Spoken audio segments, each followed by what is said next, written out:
Life is hard. Some of you are even going through hard things right now. And maybe you're even wondering if you're ever going to feel like laughing again. And if you're a person of faith, you might even be asking if in the broken world we live in, filled with pandemics and anxiety-inducing 24-hour news, God has a sense of humor. Today we're going across the pond to visit with a man who trades in laughter, a successful British comedy writer who also happens to be a Christian. If you woke up exhausted this morning, I think today's show will offer some needed relief. Stay with us.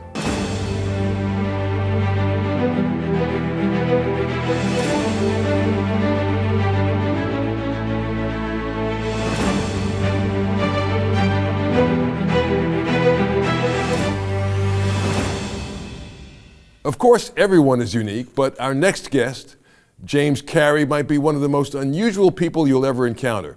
He is a sitcom writer for BBC TV and radio, who also happens to have a degree in theology. He's an occasional preacher and leader in the Church of England who, as he says, has no plans to leave comedy to become a full-time vicar. He counts among his heroes the great British statesman and abolitionist William Wilberforce and Christian apologist G.K. Chesterton. He tends towards traditional personal and political views, but perhaps like Wilberforce, isn't the sour Christian people run from at the party. One of his most recent books is even called The Sacred Art of Joking, perhaps letting us know that God has a sense of humor. Let's find out. James Cary, welcome to State of Independence. Thanks so much for having me. It's a great joy to be with you. Well, it's great, wonderful to have you, and I'm sure you get confused all the time with the other James Cary, who has two R's in his last name and an E as well. That would be fine if I got one of his checks by mistake. That wouldn't be a problem. But those days have not yet happened. So how does somebody who end up going to school to get a degree in theology and then end up writing comedy and doing a comedy podcast, how does that happen? Well, when you're choosing a degree, you choose the thing that interests you. So I originally applied to the University of Cambridge to do history because I wanted to be like one of the great Pythons who went to Cambridge, and I didn't get in. So Cambridge didn't want me. So I applied again, and this time I thought, hey, let's do theology. Maybe they'll let me in to study that. And they didn't let me in then either. So I went to the University of Durham where I studied theology, and I really enjoyed the degree. I found it interesting. It was an academic degree, but I spent most of my time at university writing sketches and discovering that I had a talent and a knack for funny stuff on stage and then on radio and TV. So it kind of all went from there, really. Did you grow up in a funny household? I mean, were your folks laughing all the time or telling jokes or what? There was a fair amount of laughter. I'm the youngest of four, so I got three older sisters. And I think when you're the youngest of a number of siblings, you kind of think the family started without you. And so you kind of turn up and think, who are these people? And yeah, these people are strange. But I grew up watching a lot of comedy on the TV. And so if I wasn't watching cricket, I was watching comedy. And I didn't really see the point of anything else. And I actually watched a lot of American TV as well as some great British TV as well. So Cheers and MASH and all those kinds of shows that we got over here. We didn't get any of your bad stuff. So over here in the UK, we think that you guys are amazing at comedy. And I think it goes the other way as well. I think American comedy writers think that the British stuff's all amazing, but yeah. Wow, you should see the stuff that you don't get. Yeah. Well. So now you're a Christian person, which is wonderful, and you're also somebody who works in the world of comedy. A lot of Christian people are kind of sour-faced. I mean, a lot of Christians would say that there really isn't any room in Christianity for comedy, for laughter, for levity. Obviously, you differ. Have we lost our sense of humor as Christians? I mean, are we too serious? Are we too sour-faced? I think we are a bit serious. I think we worry, and I think one of the things I explain in my book is how jokes work. And once you discover how jokes work, you discover there's so many ways for them to go wrong, and you're so likely. It's so easy to cause offense that you've got to be pretty careful before you use it. So it's just always easier not to do it. It's always easier to be serious. And I've always been a bit worried about that. And it took me a while to figure out why. And I think it's mainly because the people who really hated Jesus, they were really religious and they were really serious. And they took Jesus literally at everything. He was messing with them. So I think I think I've always seen that, that the fact that there is something funny that's going on in Scripture, and that Jesus does actually kind of mess around with people, and that we take him really seriously. And so there's a danger to comedy as well. And I think there's a wonderful novel called The Name of the Rose, and by Umberto Eco. And at the heart of it, there's a monk who wants to destroy a manuscript of Aristotle's work on comedy because he doesn't want people to laugh. Because the moment you start laughing, you'll laugh at God, and don't laugh at God. And that's the end of civilization, when we start laughing at God. And in one level, I'd agree with that. Don't laugh at God. That's not a good idea. But there's lots of other things to laugh about, including the things that God does and how foolish we are, and how wonderful he is.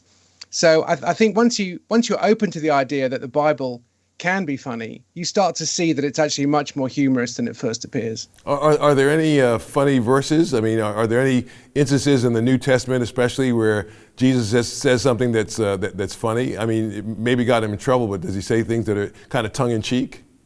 Yeah, I mean, I find the things that he does really funny, and I'll mention one of those in a moment. But I mean, he says wonderful things. He just kind of throws them away. So when he's talking about, which one of you, if somebody asked you for an egg, they'd give them a serpent. Right. He would say, well, you guys wouldn't do that, and you're evil. So how much? And you can imagine the crowd going, what did he? So he kind of drops this stuff. But I just think the miracles that he does, I think we've kind of forgotten how surprising they were. So, I mean, the one that I think is much overlooked is the ascension of Jesus. That's pretty weird, isn't it? And if you're standing there on the Mount of Olives and Jesus is suddenly raising up and going up into heaven, I mean, if you played any of these things in a movie, they'd be kind of hard not to be kind of comic if you're playing people reacting for real. Yeah. So religious movies tend to be very, very serious, and whenever they portray the Gospels, they're always very serious. But if you saw somebody ascending into heaven, you'd be like, what's going on here? Who? It's just like, and they thought they'd seen everything. They'd seen him walk on water. They'd seen him change water into wine. And they're like, whoa, this is new. Yeah. This is, is he coming back? He's not. I think he's, So I think one of the rules of comedy, it's hard to work out what the grand unified theory of comedy is, but comedy is often just putting things together that don't really belong, or that kind of belong but don't seem to. And so the idea that God would become man is kind of funny. And actually, it's so funny and ridiculous that other religions think that Christianity is idiotic purely because of that central conceit. The idea that God would become man is so funny, it's ridiculous and not possible. And yet God became man, and then he does godlike things. And these guys are wandering around trying to work out, who is this guy? And he keeps doing So whenever you see something amazing happen in the Gospels, you know those movies where you get superheroes or aliens landing, and you always get that security guard who sees this amazing thing, and then he kind of checks his cup and just like, whoa, I really should quit drinking. There's loads of stuff in the Bible where if you saw that happen, you would be amazing. And then to watch that reaction is funny. And actually people's reactions to things is funny. And the Bible doesn't always give us those, but the moment you read it well, especially when you read the actual scriptures aloud, with a bit of training and a bit of imagination, one of the most surprising things is how funny they are. It seems to me that one of the verses early in Jesus' ministry, he goes to a wedding in Cana of Galilee, and he's there with his disciples, and his mother's there. And the caterer has prepared a sumptuous feast and has wine, and the wine runs out, and his mother comes to him, not the caterer, but his mother comes to him and says, "Son, the wine has run out." And I can just imagine the scene. And he says, "Mom, please." And he says, "You know what you need to do." He says, "Mom," and then he calls the caterer. He says, bring me some jugs. He says, all right, fill them with water. And just not to make a scene. And then the guests, when they drink the wine, they say, why'd you save the best wine for last? Because the wine that he changed from water to wine is better than the wine the caterer had started with. Yeah. It's a really funny story. And again, it's one of the most famous miracles. So we're kind of immune to finding it funny. Right. But it is really funny how Jesus doesn't really want to help. And he says, my time has not yet come. Right. And then his mum says, oh, just do whatever he tells you. Right. He's like, I've literally just said I'm not going to help. Right. She just completely ignores him. The idea that he is, John chapter 1, this is John chapter 2. John chapter 1, in the beginning was the Word. This is the one who was there from the beginning. And his mum's telling him what to do. And he's honoring her. And that's great. He does it. But also, can you imagine? We know the water becomes wine. But they didn't know that was going to happen. And so when they take this cup of water to the chief steward, they're thinking, okay, this is water. It had become wine. At some point, it becomes wine. Yeah. But the guy who's offering him this water, they didn't drink water because it was poisonous. So he's thinking, okay, I'm about to poison my boss. Right. Let's see how this goes. Again, all those little surprises. And as a sitcom writer, when you're writing scenes that are often very short and very simple, you notice all these little moments. And then when you're directing them and when you're playing them out, you just notice all these reactions. And quite often it's in any comedy show or a sitcom that the joke is actually not the thing that the person says.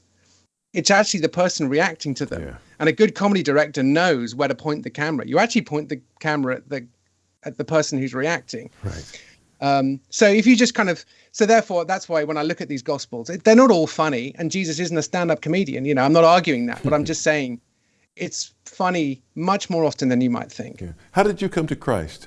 What circumstances brought you to Christ? I had a very undramatic conversion, a bit like C.S. Lewis, the most reluctant convert in England. I wasn't quite that reluctant, but I went to a very Christian school, and the witness of my peers and my teachers who just faithfully presented Christ to me, I just thought, yeah, this is true, isn't it? And I could either go through my life pretending that this isn't true, but it's true, isn't it? Mm. It's not a great testimony, but ever since then I've been kind of figuring it out. I thought if it's not true, and I study theology at university, it'll probably come up.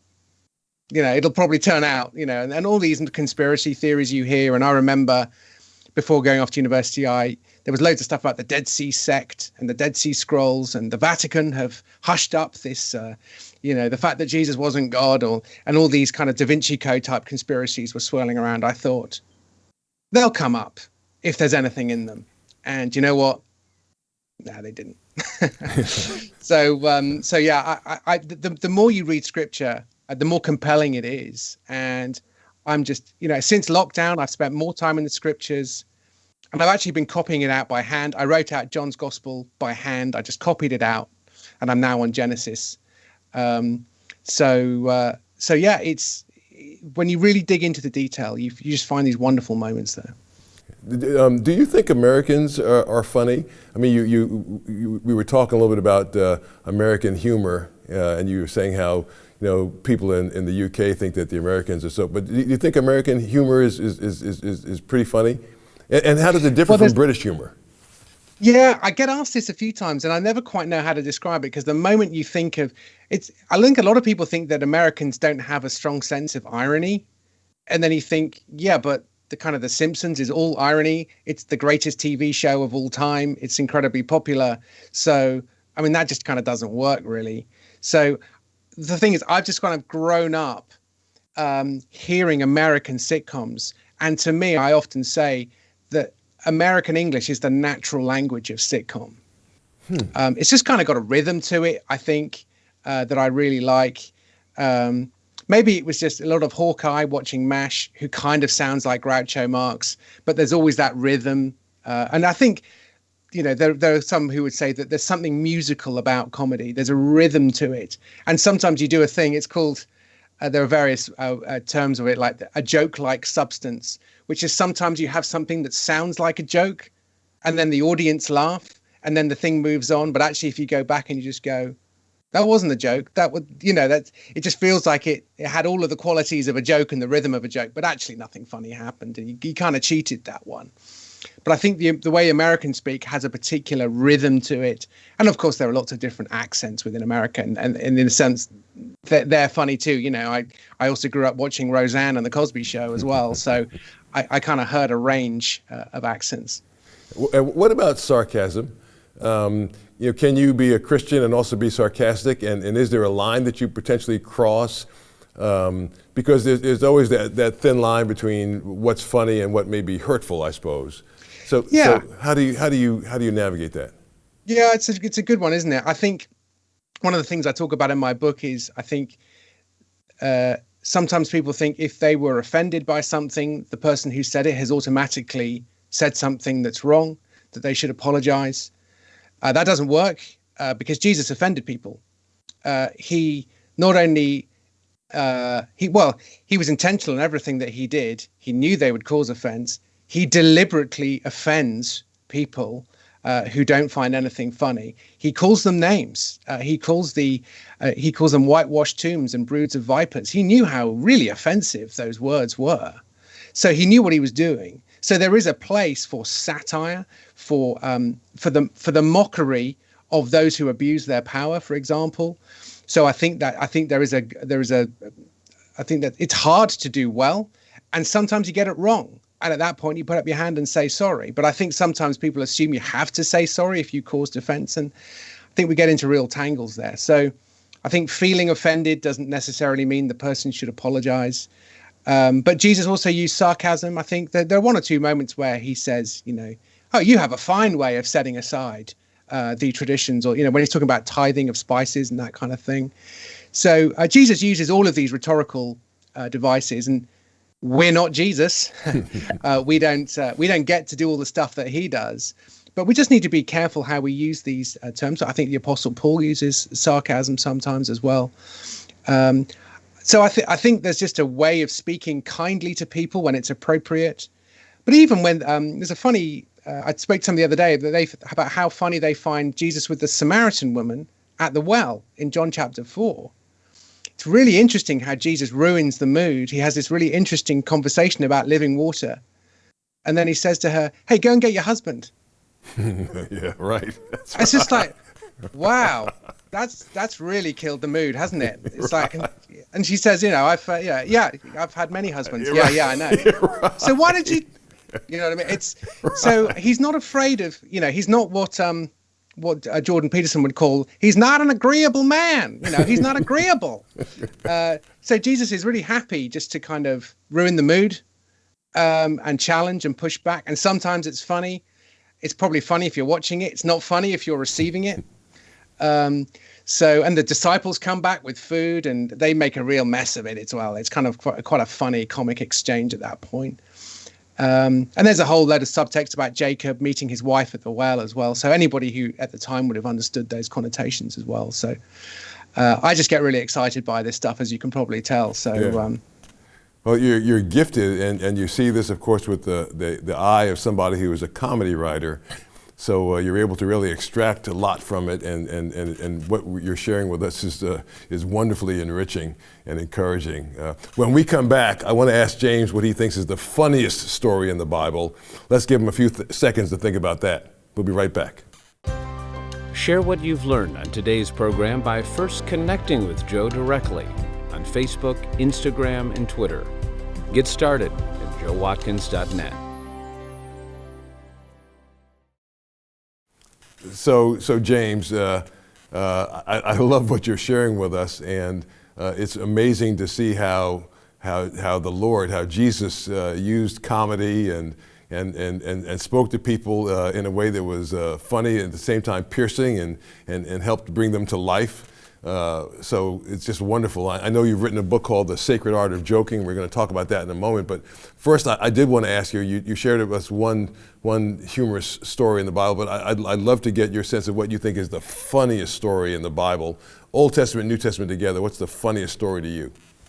Oh, it's a hard one to choose because normally I'd have said, sticking with John's Gospel, if you just read John chapter 9 out loud with the man born blind, I think it's just funny. I don't think you need to work very hard to get laughs out of it. When suddenly they don't recognize him, and then they're checking and asking him to tell his story again and again, and then he sort of says to them, "Hey, you seem to be really interested in this Jesus guy. Oh, do you want to become his disciples too?" Just, right. No, we don't. You can't quite tell whether he's joking, but it's still funny one way or the other. Although I was reminded the other day, I've been recording a few videos which will appear on YouTube at some point called The Sacred Art of Joking, where I'm just talking to other kind of comedy people and Bible people I know about parts of the Bible that make them laugh. And I was just reminded of Elijah and the big battle with the prophets, and when he challenges them to create for the Lord to bring fire to the cut up bulls.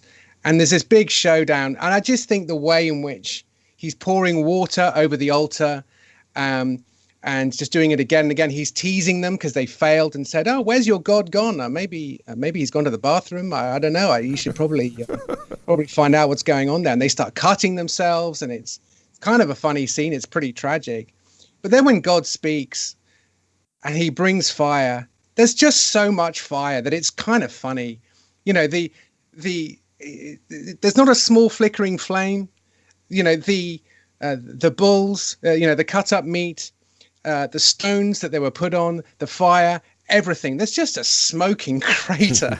It's just like, it's a real kind of South Park size, Family Guy sized, it's really funny. And, and then there's kind of like it's not so funny for the other guys because they're in big trouble. But just when God shows up and does stuff like that, that's funny, isn't it? Yeah. Funny to me. Yeah. So tell me what is the sacred art of joking? I've been a jokester too much of my life, I think, but tell me about the sacred art of joking. So it's a book I wrote a couple of years ago. I've got a new one coming out later this year called The Gospel According to a Sitcom Writer. But the sacred art of joking is explaining how jokes work, why they go wrong. There are so many ways in which jokes can go wrong. It's kind of amazing that they work as often as they do. And then why they go wrong, especially in the realm of religion, why Christians are serious. We've got centuries of Christian art. You're not expecting to laugh when you go into a church. And, there are good reasons for that. So why Christians are so serious. And then given all that, how we can process this stuff in the public sphere where there are so many misunderstandings. People make jokes in poor taste. There was a show in the UK called Jerry Springer, the Opera. So just looking back 10 years on from that and just thinking, how could Christians have dealt with that better? Whereas with the Book of Mormon, the Mormon Church kind of took that on the chin. They probably hated it, but they kind of did a pretty good job of owning it and seeing the funny side and embracing it, even though obviously they would have found it kind of troubling. So just kind of dealing with those sort of issues, really. And hopefully it's a light read, so it's fairly breezy. It's not. There are academic books on comedy. These are the least funny books in human existence. They really, they're often written by Danish or German philosophers, and I've read one or two of those, so that you don't have to. So that's what that book is, and then the next book is going to be about which will be out very soon. Is kind of the funny stuff and just talking more about the stuff that I've been mentioning about reading between the lines of what's going on, especially in John's Gospel, and imagining what it would have been like to have been there with poor Nathaniel making jokes, like when he says, "Can anything good come from Nazareth?" Right, and just imagining, but just imagining Bartholomew just saying to him, "What's wrong with people from Nazareth, man? Yeah, what? That's just." Yeah, read the room. It's that kind of like. So John chapter 1, one of the first jokes in John's Gospel, you just think that could so easily have gone wrong. So I kind of enjoy having fun with that. It's laughing along with the text, which I think is inspired and inerrant and wonderful. That's wonderful, wonderful. Well, thank you so much, James, for sharing your heart and your passion for comedy. You're a funny guy, and I know someone who encourages a lot of people who just need a good laugh. We're glad you're doing what you're doing, and despite what happened in 1776, I do hope you'll come to see us here in Philadelphia one day. You're always welcome. I would love that. Thanks so much. Thanks so much. When we come back, closing thoughts of my friend and producer, Jeff Coleman. Learn more about Joe Watkins and the mission of this program at joewatkins.net. And tell Joe what you thought about today's program in the comment box. And now we'll talk to our great producer, Jeff Coleman. So, Jeff, what do you think about what James had to say? Well, I've always thought of a church, and I've always thought of my Bible, and even I listen to my Bible on an app. So I have a very serious reader, who's reading, and it makes everything serious, and it does take the funny out of it. And you wonder about our kids growing up. Sit up straight, don't draw in church. All of the things that I've told my kids to do, and Filipinos moms tend to pinch their kids in church. That maybe we've gotten a little something off. That there is room to let the laugh valve off a little bit, so that we can find humor in ourselves, not take ourselves too seriously. The mission of life is serious, and life, as you said at the beginning, is really hard. Yeah. Got to find a way to laugh. Absolutely. Well, and it's just amazing that there are these wonderful humorous nuggets in the Bible that so many of us overlook. I mean, people are asked on Sunday to stand up in church and to read Scripture, and they do it in a workmanlike fashion. And the Lord's, they just read it with a straight face, and you don't see the fire falling down on the prophets of Baal and eating, consuming the rocks. I mean, even the way he described that, use the voices, Right. Or Nathaniel, can anything good come from Nazareth? And then say, what's wrong with Nazareth? I mean, that's the some of the hidden humor in the Bible, and it's meant to make us see that the people with whom Jesus spoke and walked were human. Were real. They were real people like you and me. Yeah. And they laughed, and Jesus was funny, and he said, this like, he heals the 10 lepers, and only one comes back to say thank you. Right. And he says, I thought there were 10 of you. Right. Where are the other 9? Yeah, exactly. I mean, that's humor. But what we have is the Bible. We've treated it so carefully, so sacredly. We make crochet things for growing up, seeing people put special Bible cases and all because it's a special book. Right. Don't put it in your car because it gets too hot and all that. Right. And you think, well, that keeps us so often from the words that could make us to lift our spirits in our lives. So I'm really thankful that we laughed today. Yeah, we needed it. We needed it. Well, I hope today's conversation with James Cary was a needed break from whatever may be weighing you down. I know that I need to be a little more silly from time to time and laugh a lot more than I do. As always, we do hope today's program frees you up to love the Lord with all of your heart, soul, and mind and strength, and your neighbor as yourself. That's what this program is all about. If you have a minute, drop me a line in the comment box at joewatkins.org. It means a lot to me and our guests to know when a conversation is especially helpful to you. From America's first capital, Philadelphia, I'm Joe Watkins. Thanks so much for watching. James Cary was so funny. It was great. Yeah. And he would be fun to walk around Philadelphia with. Oh, he would be, absolutely. Or to go to church with. Yeah, I'd love to hear his sermon as well. Joe Watkins' State of Independence is a production of Lighthouse TV, positively different. Made possible in part because of the support of viewers like you.